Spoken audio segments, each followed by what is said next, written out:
When people make resolutions, they usually try to fix their entire life overnight. I'm going to sleep 8 hours. I'm going to eat no outside sugar. I'm going to lift weights 4 days a week. I'm going to meditate every morning. It's a recipe for disaster. That is like trying to juggle 5 chainsaws at once when you don't even know how to juggle balls yet. You're going to drop all of them, and you might lose an arm or two in the process.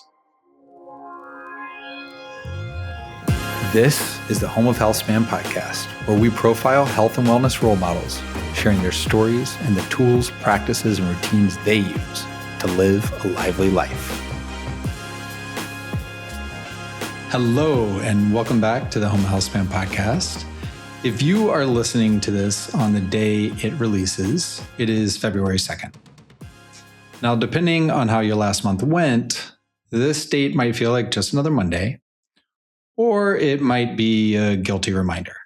In the fitness and self-improvement world, we have officially passed a grim milestone on the calendar. Sociologists and data analysts often refer to the time period we just went through as Quitter's Day. There's a famous and frankly pretty depressing statistic that floats around every single year. By February, approximately 80% of New Year's resolutions have been completely abandoned.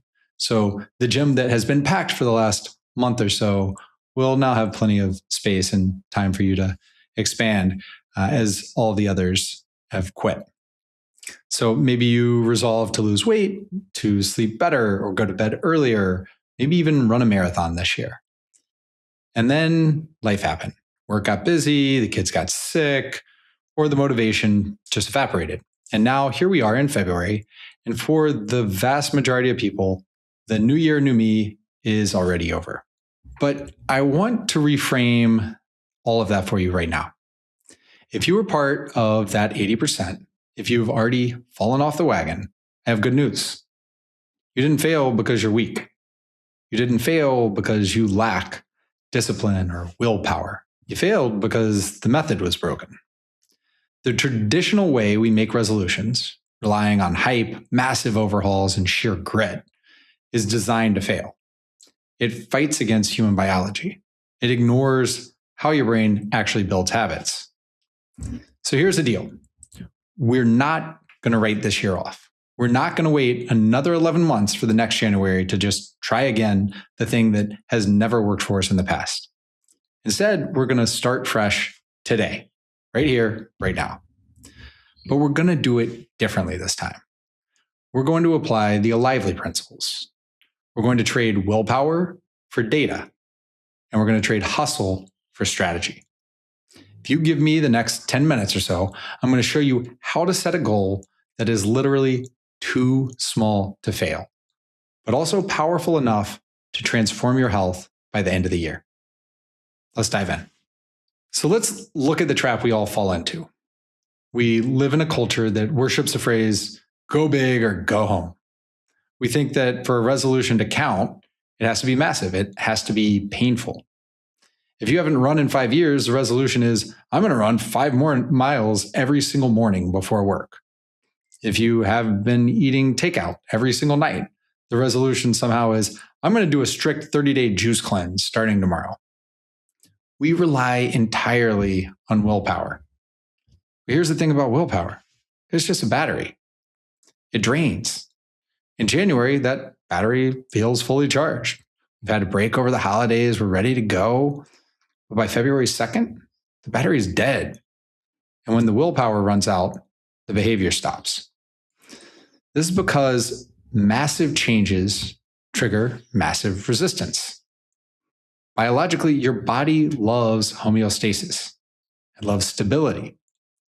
When you introduce a radical shock to the system, like starving yourself or training like an Olympian when you aren't one, your brain doesn't see that as getting healthy. Your brain perceives that as a threat to your well-being. It creates friction. It creates pain. And your brain is wired to avoid pain. So every morning when that alarm goes off for the 5-mile run, your brain's actively fighting you. It's convincing you to stay in bed. And eventually your brain wins. You quit, not because you're lazy, but because you tried to fight millions of years of evolutionary biology with a temporary burst of motivation. And this brings us to the Lively philosophy. At Lively and here at the Home Healthspan, we fundamentally reject the idea that you have to suffer to get healthy. We don't believe in muscling through or white knuckling your way to health and longevity. We believe in data. We believe in focus, and we believe in actions that are actually sustainable. If you hate the process, you won't stick with the process. And if you don't stick with it, you don't get results. It's that simple. So we stop trying to be heroes for 2 weeks and we start trying to be consistent for a lifetime. But how do we do that? We start by making the action so small, you literally cannot say no to it. So let's get into the solution. This is the Lively framework, the exact same logic we use to build our technology. And it's a logic you are going to use to rebuild your healthy habits. The first step is to isolate the variable. When people make resolutions, they usually try to fix their entire life overnight. I'm going to sleep 8 hours. I'm going to eat no outside sugar. I'm going to lift weights 4 days a week. I'm going to meditate every morning. It's a recipe for disaster. That is like trying to juggle 5 chainsaws at once when you don't even know how to juggle balls yet. You're going to drop all of them, and you might lose an arm or two in the process.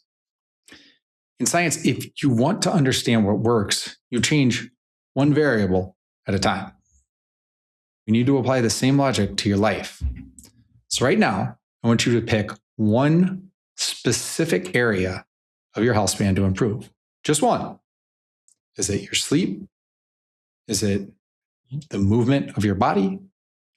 Is it your nutrition or body composition?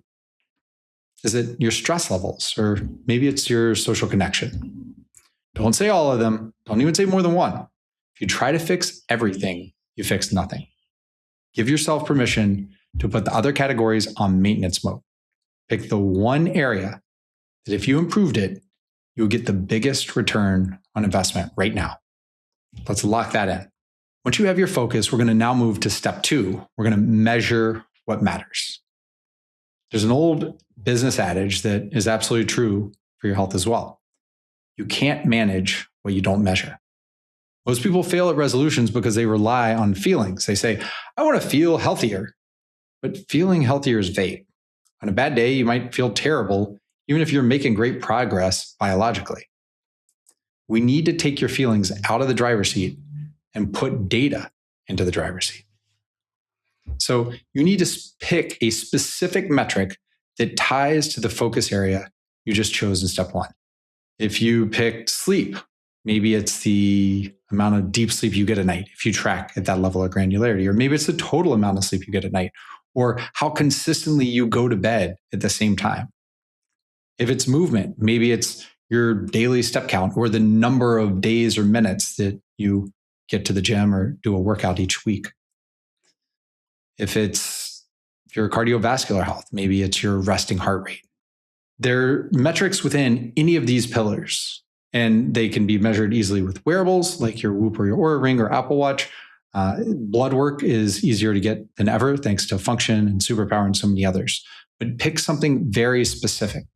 When you have a hard number, you have a scoreboard. You stop guessing. You stop wondering if it's working. You look at the data, and the data tells you the truth. So pick your focus, pick your metric. Most corporate wellness programs overwhelm employees with too much, or they offer too little to be useful. Lively gets it right. We start with each employee's data and goals, then serve one clear, personalized action at a time. No noise, just real behavioral change. The outcome? A healthier, happier workforce, a measurable impact for your business. Visit alively.com to see personalized wellness in action. Now, how do we actually move the needle on that number? That brings us to step 3. This is the secret sauce. This is the difference between a resolution that lasts 2 weeks and a habit that lasts a lifetime. We call this the minimum enjoyable action, or MEA. Notice I didn't say minimum viable action. I said enjoyable. Here's a definition. You need to find an action that is too small to fail, but crucially, must also contain a spark of joy for you.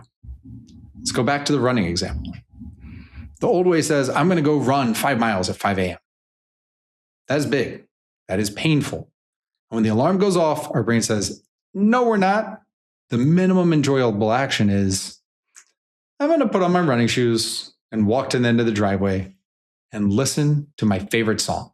And my favorite song I can only listen to on that walk down the driveway. That's it. That's the whole goal. Takes a few minutes. It requires zero effort, and it gives you a little boost. The only way to hear that delightful song that you love so much is to get up, put on your shoes, and walk down the driveway. And here's why it works. It bypasses your brain's resistant radar. Your brain isn't afraid of walking down the driveway, and it's looking forward to listening to your favorite song. By doing this, you are effectively hacking your own physiology and psychology. You're proving to yourself every single day that you're the type of person who shows up. You're shifting your identity before you worry about the intensity. And that leads directly to step 4, the compound effect, or what I like to call the psychology of winning. Human beings are wired to love winning. When you set a goal that's too small to fail, like walking down your driveway, and you actually do it, chalk up a win. You check the box. You get a hit of dopamine. You feel successful because you are. And guess what? Success is addictive. When you consistently win at your habit, you start to crave that feeling and want more of it. You stop dreading the workout and start looking forward to the win. And here's the magic. As you stack these wins day after day, you're going to naturally want to do more. You get to the end of the driveway and think, I'm already here and the song isn't over. Might as well just walk around the block. But, and this is a big but, you only build on the action when the previous step feels automatic.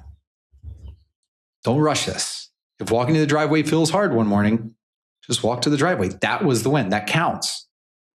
But eventually it will become boring. It will become too easy. That's your brain telling you you're ready for the next step. That is how you transform. Not by sprinting until you collapse on February 2nd, but by taking small, enjoyable steps that compound into massive results over time. Now, I know what some of you might be thinking right now. You're thinking, okay, walking to the driveway sounds nice, or doing one push-up sounds easy, but I want real results. I'm an adult. I want to see my body change. You might feel like easy means ineffective, but I need you to hear this. This isn't just a nice sounding theory. This isn't just self-help fluff. We see the proof of this method in the hard data every single day. When we look at the Lively user base, people just like you who decided to stop guessing and start measuring, the numbers are staggering. The majority of Lively users see greater than a 20% improvement in their chosen metric in their first month alone. Let that sink in. A 20% improvement in your resting heart rate, your sleep efficiency, your activity levels in just 30 days. And here's the kicker. They didn't get that result by grinding themselves into the ground. They didn't get it by suffering for 4 weeks straight. They got it because they were consistent. They stopped the cycle of boom and bust, where you work out for 3 hours on Monday and then you can't move until Thursday. They replaced that with small, smart, consistent actions that they could actually stick to and that they do actually stick to. The data proves that consistency beats intensity every single time. And that 20% bump is just the beginning. So I want you to project yourself forward. Today is February 2nd. The hype of the new year is gone. The gym, as we said, are quieting down. But if you adopt this too small to fail approach today, where will you be in 11 months? Imagine waking up next January while everyone else is hungover, scrambling to write down the exact same resolutions they wrote this year, feeling that same sense of panic and regret, and somehow magical thinking that this year will, for the first time, be different than every year before it. You will be different. You won't be starting over. You'll be continuing and building. You'll have 11 months of compounded data, 11 months of small wins stacked on top of each other. You have built an identity that's unbreakable. You won't be someone who tries to be healthy. You'll be someone who is healthy. That's the transformation. That is the difference between a New Year's resolution and a Healthspan strategy. So here's your challenge. Do not turn off this podcast and go about your day. Please take 60 seconds right now to do this. First, pick your area. Is it sleep, movement, nutrition and body composition, your mindset, or social connection? Just pick one. Number 2, pick your metric within that. What number are you going to watch? Give yourself a scoreboard. Number 3, define what your minimum enjoyable action for that metric will be. What is the thing that is so small and has just enough joy in it that you can't say no? Write it down. Put it on a sticky note on your bathroom mirror. Put it on your calendar. Or get the Lively app and we'll help you. We don't need a calendar to tell us when we're allowed to change. We don't need to wait for the ball to drop in Times Square. We start today. We start small, and then we keep going. Don't wait for the new year. Don't wait for 2027. Your Healthspan starts now. Go make it too small to fail. Thank you for joining us on today's episode of the Home of Healthspan podcast. And remember, you can always find the products, practices, and routines mentioned by today's guests, as well as many other Healthspan role models on alively.com. Enjoy a lively day.